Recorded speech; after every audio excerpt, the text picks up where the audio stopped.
Though I've seen my fair share of TV shows and I have memorized some key elements in stories, the Ticketmaster quickly proved my intuition wrong, and that's only a good thing. So the story starts out with AJ and Twy hauling some apples. Meanwhile, Spike finds the perfect apple that advertises Windows.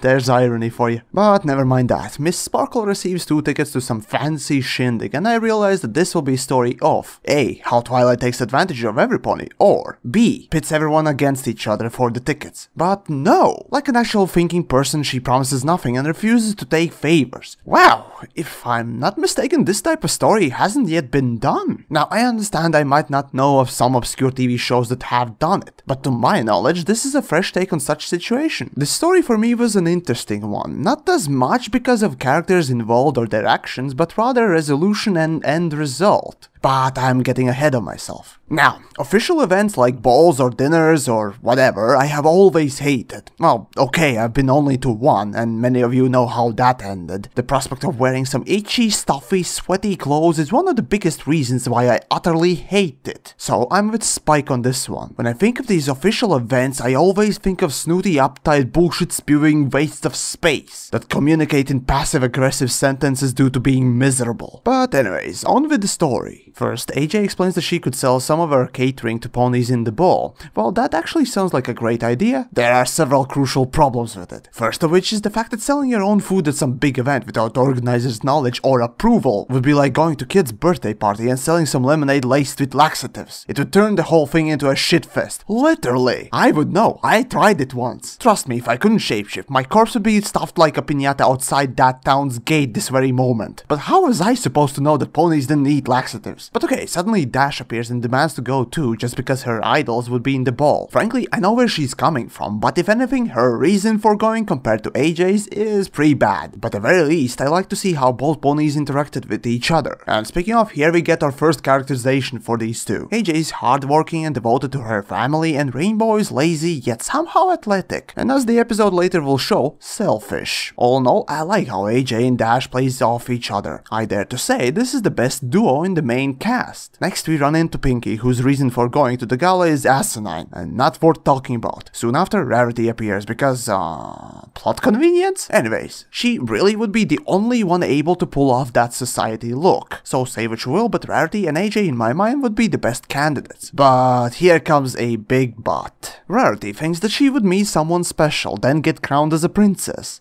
Yeah, we don't need more of these in the first place. But that's not the only problem. Having a religious, fanatical fashion police is what I'm more afraid of. And that is sure to happen with Rarity in charge. Ugh, no, not gonna happen. Still, rewatching this episode once more makes it clear how uptight she used to be. Since her ultimate goal was to become royalty or marry one, it portrayed rather well her obsession with social status. Then, moving on, of course Flutters wants to go too, but not exactly to the ball. She wants to frolic in the garden with all the animals and get high sniffing flowers. Oh my! Anyways, as Spike and Twilight grab some grub, I realize two things. Spike literally eats money. And being a predator, shouldn't he eat more meat? Maybe that's why he's so small and don't seem to ever grow, but whatever. What I like about this scene is that Twilight actually explains typical plot points to other such stories and why they wouldn't work. Again, this showcases very well her level-headedness and consideration for her friends. This type of thing I didn't expect when first watching. Certainly a pleasant surprise. A moment later, rain starts falling, and of course it's caused by none other than our main hero of the story, Rainbow Dash. If this isn't a proof that she's the main heroine of the story, I don't know what is. But okay, I'm going off track again. This starts off the unwanted favor trend that includes a pretty neat little Benny Hill montage reference. But what probably sparked the biggest uproar in the fandom was Rarity's scene. I can just hear thousands of fanfics being created even now. Personally, I just love this moment. I do hope he chokes or... That works too. But never mind that. Everything ends soon enough and Twilight realizes that if she can't go with all of her friends or scalp the tickets, she might as well send them back. A nice move. But really, why don't you give them to Bonbon and Lyra? No matter, by the end of this, everyone gets the ticket. Even Spike. And one for you, Spike.